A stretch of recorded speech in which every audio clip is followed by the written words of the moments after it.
Olá a todas as pessoas, sejam bem-vindos a mais um vídeo da filosofia. Para hoje eu decidi falar acerca da atitude filosófica, não é?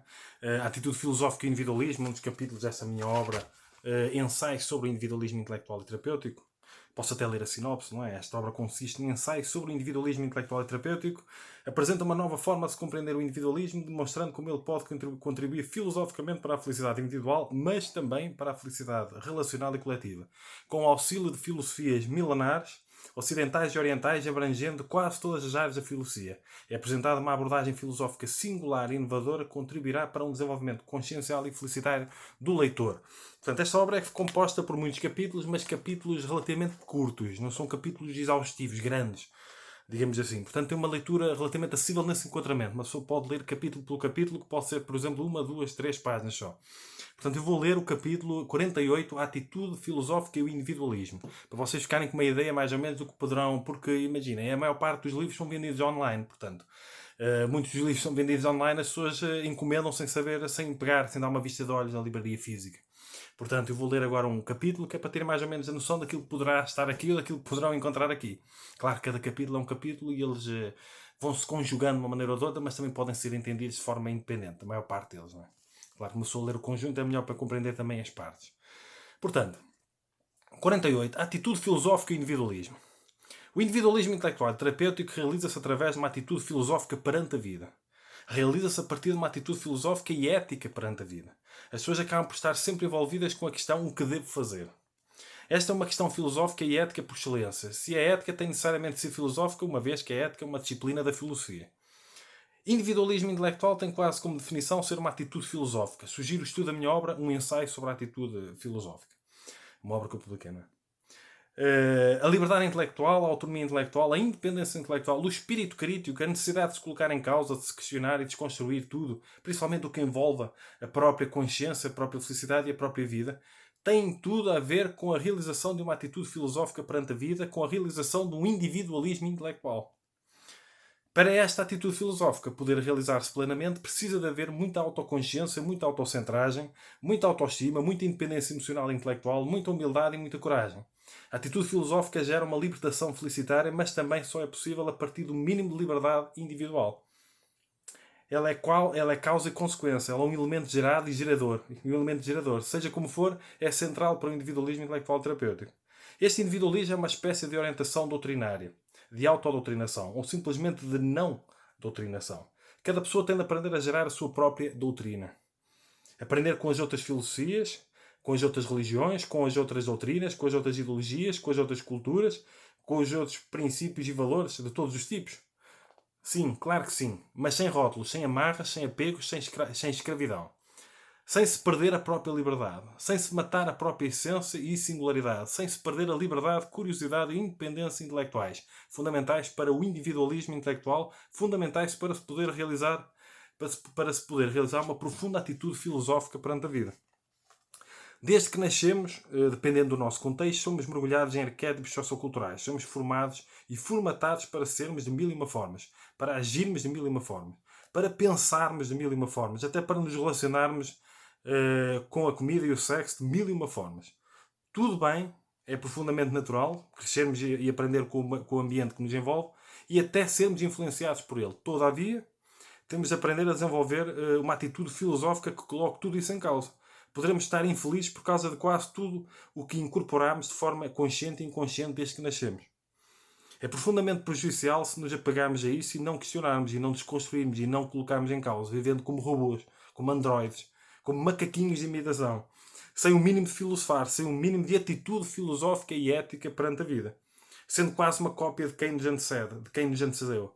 É isto que propõe este individualismo, apesar de todos os possíveis desconfortos emocionais e intelectuais, apesar da possibilidade de sermos rejeitados por terceiros, sempre sermos o máximo possível livres e responsáveis, autónomos e independentes, pensando por nós próprios, evitando ao máximo sermos escravos de ideias, de ideologias de terceiros.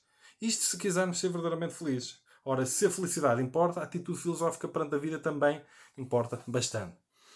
A seguir é a meditação e o individualismo, no capítulo anterior a rebeldia e o individualismo, no capítulo anterior o inconsciente e o individualismo, a pessoa vai andando para trás, minimalismo e individualismo, o prazer e o individualismo, a espiritualidade e o individualismo, o materialismo, consumismo e individualismo, o criticismo e individualismo, o sentido de comunidade e individualismo, o desenvolvimento coletivo e o individualismo, o desenvolvimento individual e individualismo, pronto. Estou a perceber que vai tudo sempre dar ao individualismo para explicar em que enquadramento é que esta abordagem de individualismo, que acaba por ser proposta até pela psicologia, não é? Quando uma pessoa tem de se centrar em si mesma para desenvolver autoestima, para ganhar autoconsciência, isso é uma proposta individualista de uma maneira ou de outra.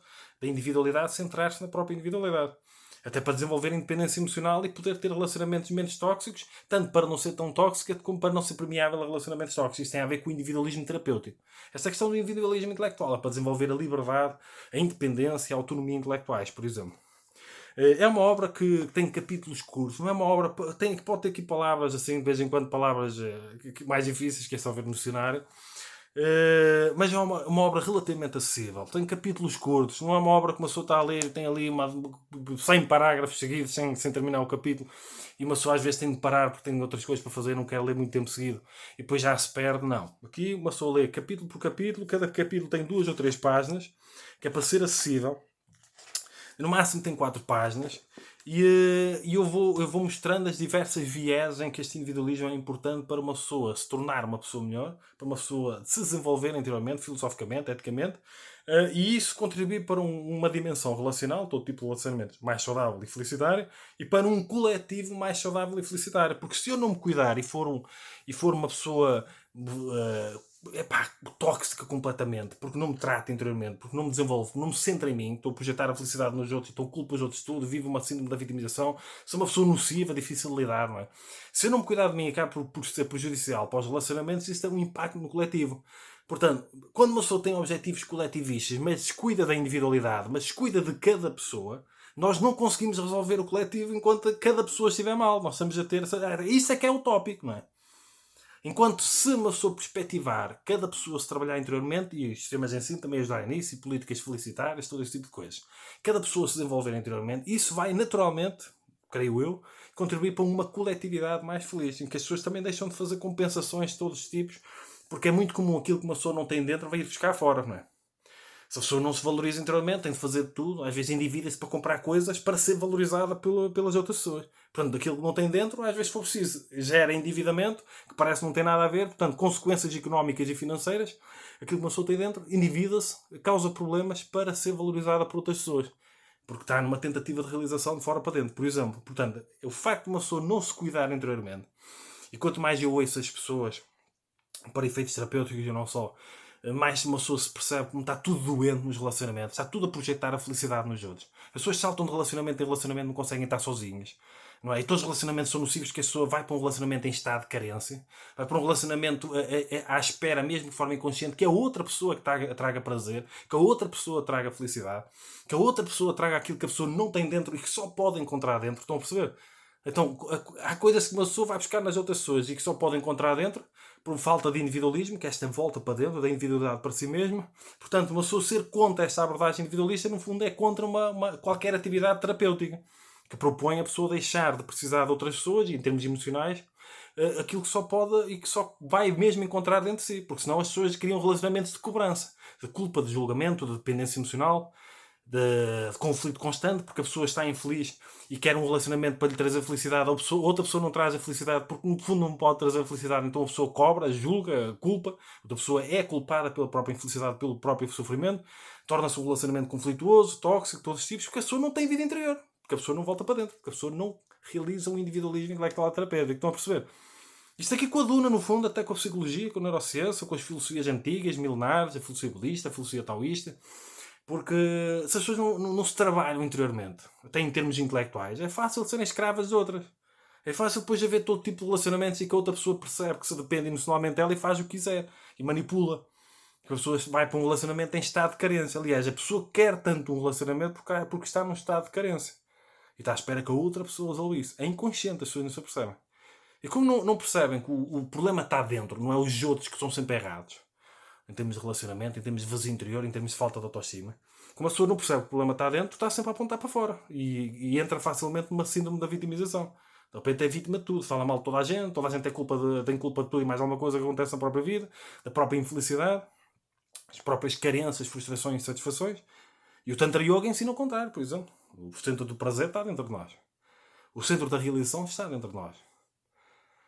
E Tantra significa controle, não é? Controle do orgasmo. Não é? As pessoas procuram muitas vezes o orgasmo como quem procura uma droga. Um desespero afetivo e sexual gigante. Só que as pessoas esquecem-se que estão mal. Rápido o orgasmo, chega o orgasmo, volta outra vez para o mal-estar em que estavam antes. Porque nem sequer conseguem controlar o orgasmo. Muitas vezes há ejaculação precoce. Por isso é que eu dou a sugestão do estudo do Tantra Yoga, que Tantra, entre outras coisas, significa controle da energia sexual. Pode-se entender, por exemplo, também como controle do orgasmo. Portanto, ajuda até a resolver essas questões da ejaculação precoce, por exemplo. Portanto, li um pequeno capítulo desta minha obra Ensaio sobre Individualismo Intelectual Terapêutico. Tenho outras obras publicadas em formato de papel e em formato digital. Conto em breve publicar uma obra que é uma continuação desta aqui, mais para a abordagem terapêutica, afetiva, sexual, emocional e assim. Esta aqui centra-se mais também na dimensão intelectual. Apresentei na Feira Livre de Lisboa, Feira Livre do Porto, na Universidade de Coimbra, que eu sou membro da comunidade de investigadores, o IEF, Instituto de Estudos Filosóficos. Apresentei também no Festival PAN, que fica em Vilarelhos. Portanto, e conto apresentar, eu estou a apresentar aqui também, não é? E conto continuar a falar acerca dela e apresentar noutros sítios. Portanto, fica aqui mais um vídeo de aconselhamento ético-filosófico. Eu estou no Instagram, no LinkedIn, no Spotify, no Facebook, no TikTok também. Eu publico vídeos em diversas plataformas. Dou consultas, dou cursos online, cada aula eu dou a cada pessoa. Deixo essas referências na descrição do vídeo no YouTube, por exemplo. Cursos até acerca desta obra, dou um curso acerca desta obra, quem tiver curiosidade, cada aula é acerca desta obra e é só para uma pessoa, portanto são cursos individuais e personalizados. Cada aula também, cada consulta adaptada a cada pessoa em específico, ao seu contexto de vida, ao seu contexto de interioridade, problemas, seja o que for. Portanto, estou em diversas plataformas. Comentem, partilhem, ponham like, porque é importante para dar sustentabilidade e crescimento ao canal. Se quiserem mesmo contribuir para a sustentabilidade e crescimento do canal, porque eu não tenho patreon.com, podem fazer doações, podem ser mecenas do meu trabalho. Ajudar este trabalho intelectual, emocional, seja o que for, filosófico e ético, fazendo doações para o meu IBAN, para o MBWay, que eu deixo na descrição do vídeo no YouTube. Portanto, ajudem a divulgar, comentem, partilhem, ponham like, porque é importante para dar sustentabilidade e crescimento ao canal. Partilhem a pessoas que vocês achem ou considerem, acreditem, que sintam que possa ser importante verem este tipo de conteúdo. Sejam felizes e cumprimentos filosóficos.